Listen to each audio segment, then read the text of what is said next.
రాలే. హాయ్ అండి, నా పేరు హరిప్రియ హరిగడ్డ. ఈరోజు పండగ ఏం కాదు, ఇన్ని భక్షాలు చూస్తుంది అనుకోకండి మీరు. ఎందుకంటే ఈరోజు నేను మా మరిది దగ్గరికి పోతున్నాం, మా నడుపుని దగ్గరికి. మా మరిదికి నేను ఏమన్నా తీసుకపోతే బాగా ఇష్టం, వట్టిగా ఏదన్నా తీసుకుపోయినా ఇష్టం. అందుకొరకు భక్షాలు మరీ ఇష్టం, భక్షాలు మరీ ఇష్టం.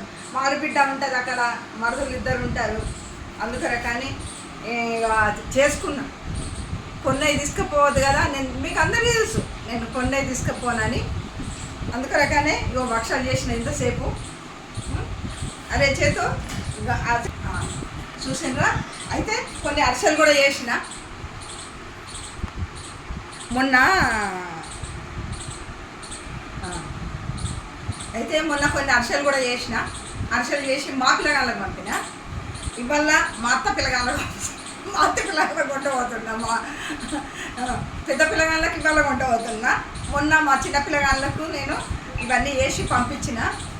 అయితే వాళ్ళ దగ్గరికి పోతే కూడా ఎందుకు ఊరికే పోవాలి, ఎందుకు కొనుక్కొని తీసుకుపోవాలి నేను. అందుకని చేసుకున్నా, చేసి తీసుకుపోతున్నా. అట్లా చెప్పలే వాళ్ళకు తెస్తున్నా అని, కానీ చేసి తీసుకుపోతున్నా నేను.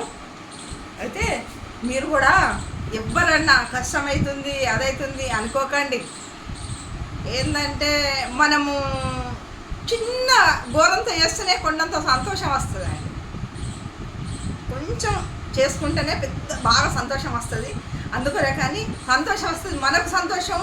తీసుకుపోతున్నామని వాళ్ళకు ఒక్కటి తిన్నా కానీ వాళ్ళు అబ్బా మా వదిన తెచ్చింది, మా అమ్మ తెచ్చింది అని వాళ్ళు సంతోషపడతారు. అందుకనే నేను చేసి తీసుకోబోతున్నా. అయితే మీరు కూడా మీ బంధువుల ఇంటికి కానీ, మీ స్నేహితుల ఇంటికి కానీ, ఎవరింటికి వెళ్ళినా ఎంత టైం పట్టింది దీనికి చెప్పన్నా. నేను 1 అవర్లో పప్పుడిగా పెట్టినా, పూర్ణం చేసుకున్నా, మనం అన్నీ చేసుకొని భక్షాలు కూడా చేసుకున్నా. 1 గంట లోపల గిన్ని భక్షాలు చేసిన. మీరు నమ్ముతారో నమ్మరో, అవసరమైతే మీకు నేను టెస్ట్ చేయమంటే టెస్ట్ పెట్టుకోని నేను పాస్ అవుతా. పూర్ణమైంది, భక్షాలైనవి, అన్నీ అయినాయి. అందుకొరకని మీరు కూడా ఏదన్నా మనం చేయాలని సంకల్పం ఉండాలి, కానీ పెద్ద మనకు కష్టం అనిపించదు, శ్రమ అనిపించదు. ఇది మా ఈరోజు ముచ్చట్లు. ఈ వీడియోను మీరు చూడండి, లైక్ చేయండి, షేర్ చేయండి. మీరు కూడా మంచిగా ఆరోగ్యకరమైన వస్తువులు చేసుకొని తినండి, ఆరోగ్యంగా ఉండండి. మీ అందరి లోపల నేను కూడా ఉంటానండి. మరి బాయ్ అండి.